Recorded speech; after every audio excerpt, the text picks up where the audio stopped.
Halo, apa kabar semuanya? Jumpa kembali seperti biasa ya.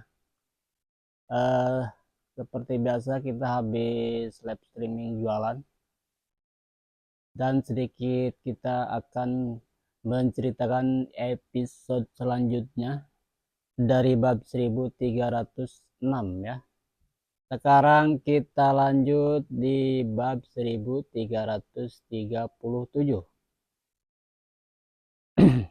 Yang dimana ya akhirnya Xiaosuan mengajak Xiaoyan masuk ke dalam makam surgawi ya, gimana kisah ceritanya.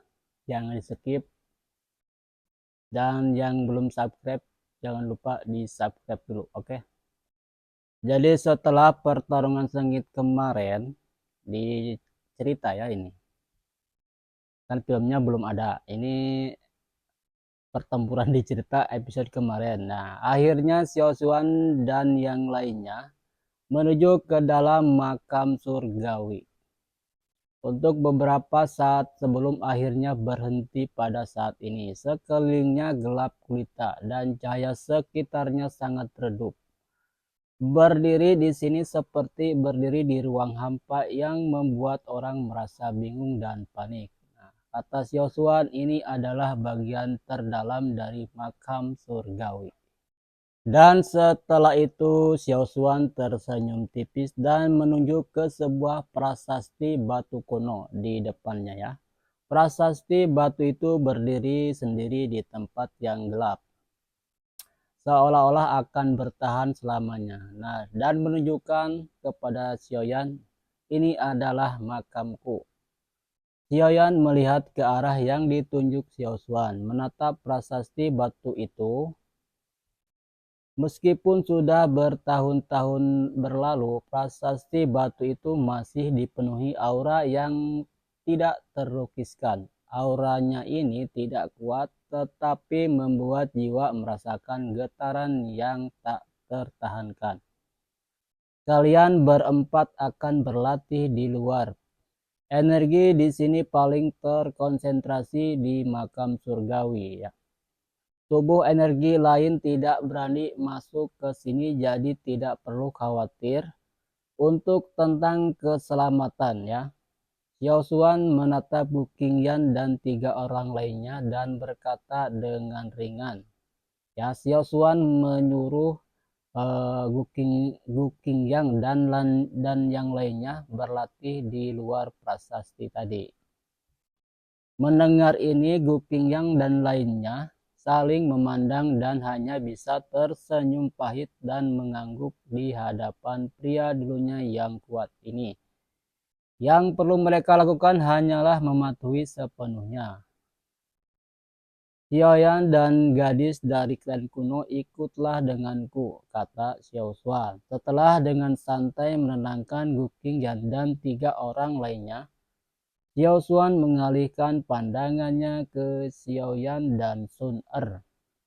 Lalu meletakkan tangannya di belakang punggungnya dan perlahan berjalan menuju prasasti batu. Akhirnya ketika tubuhnya menyatu prasasti batu, prasasti itu dengan cepat memudar dan hingga akhirnya menghilang. Melihat ini, Xiaoyan menghela napas ringan, mengulurkan tangannya ke Sun Er dan berkata sambil tersenyum dan mengajak pergi. Melihat senyum Xiaoyan, ketegangan di hati Sun Er pun menghilang. Dia dengan patuh mengulurkan tangan gioknya yang lembut dan meletakkannya di telapak tangan Xiaoyan. Membiarkan Xiaoyan menariknya dan perlahan berjalan menuju prasasti batu.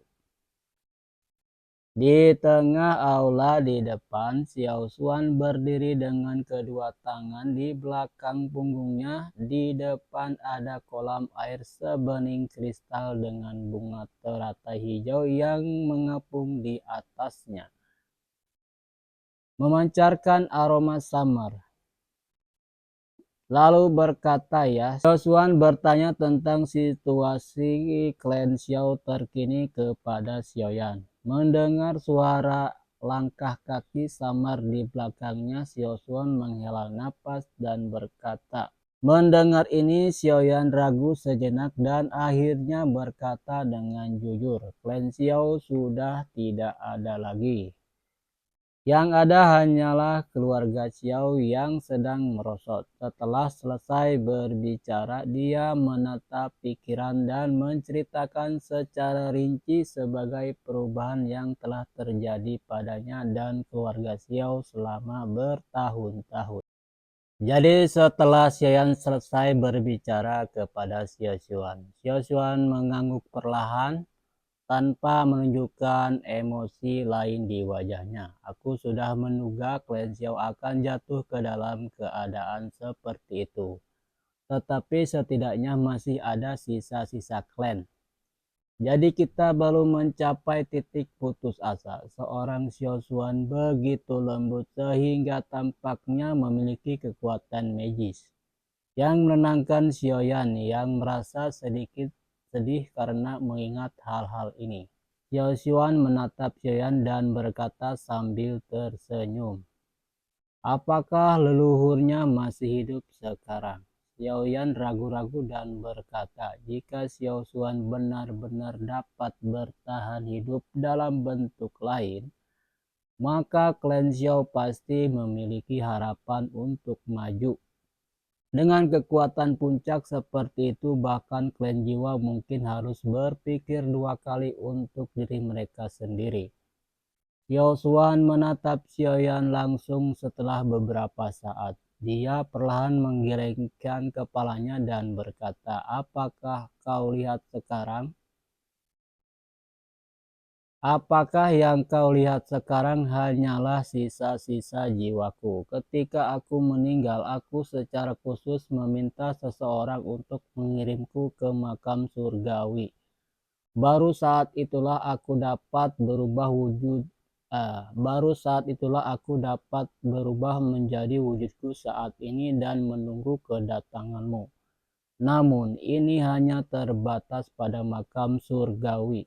Jika aku pergi dari sini, aku akan menghilang dalam sekejap."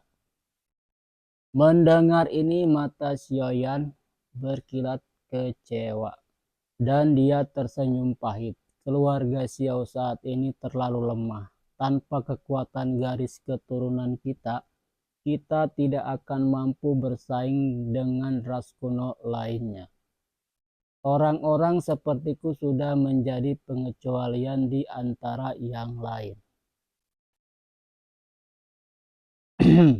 Ketika klan Xiao masih ada, aku merasakan bahwa garis keturunan Daudi dari klan Xiao akan segera mengiring.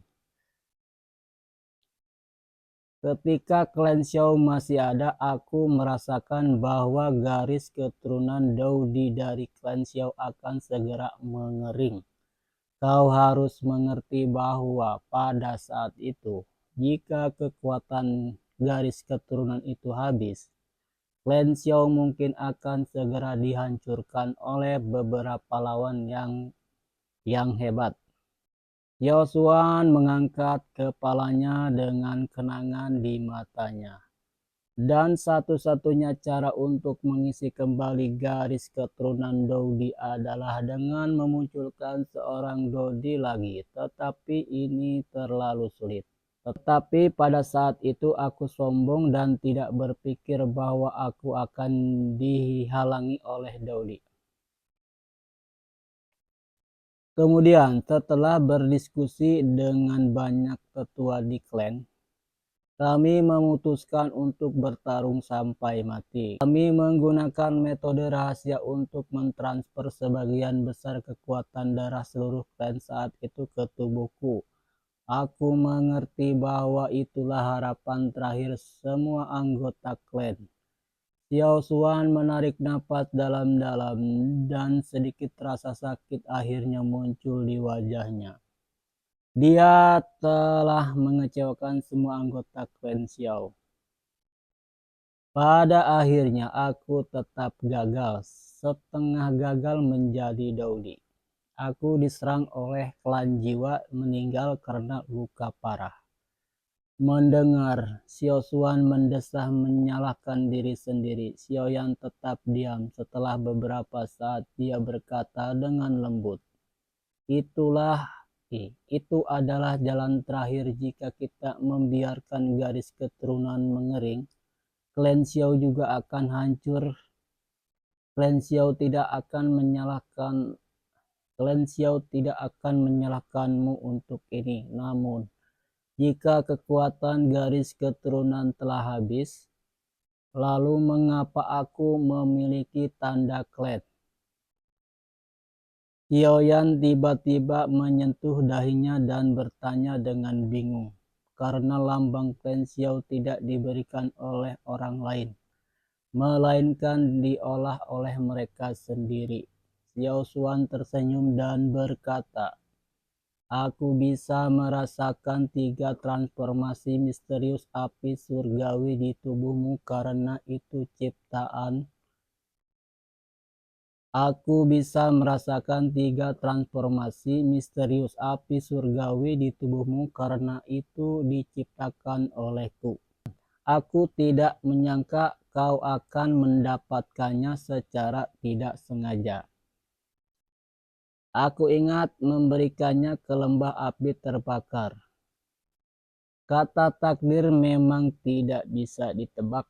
Mendengar ini, Xiaoyan tertegur.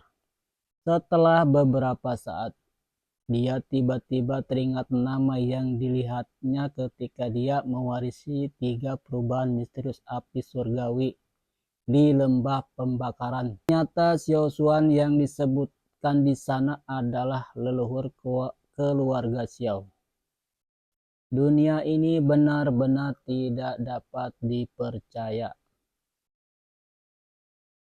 Tentu saja 3 perubahan misterius api surgawi yang kamu latih masih belum mencapai langkah terakhir. Justru karena kekurangan langkah terakhir itulah kamu belum mengolah pola klan. Xiao Xuan terkekeh mendengar ini.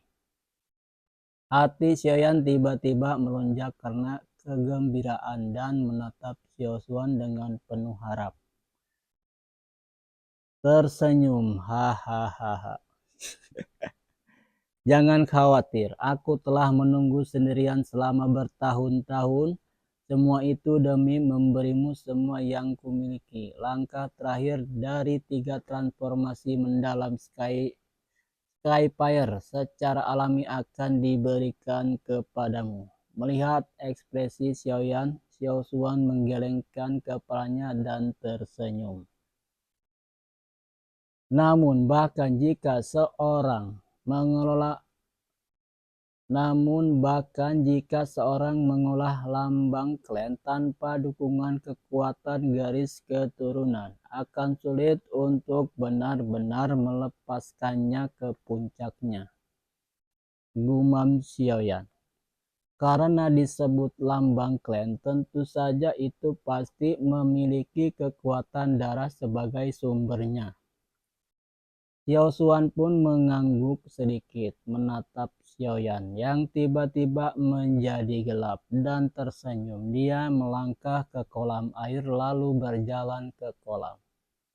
Dia mengangkat tangannya dan air di kolam mulai berputar perlahan. Seiring dengan putaran air, sinar cahaya merah darah perlahan keluar dari tubuh Xiao Xuan dan akhirnya masuk ke kolam darah di sepanjang telapak kakinya. Saat cahaya aneh berwarna darah menyatu dengan air kolam.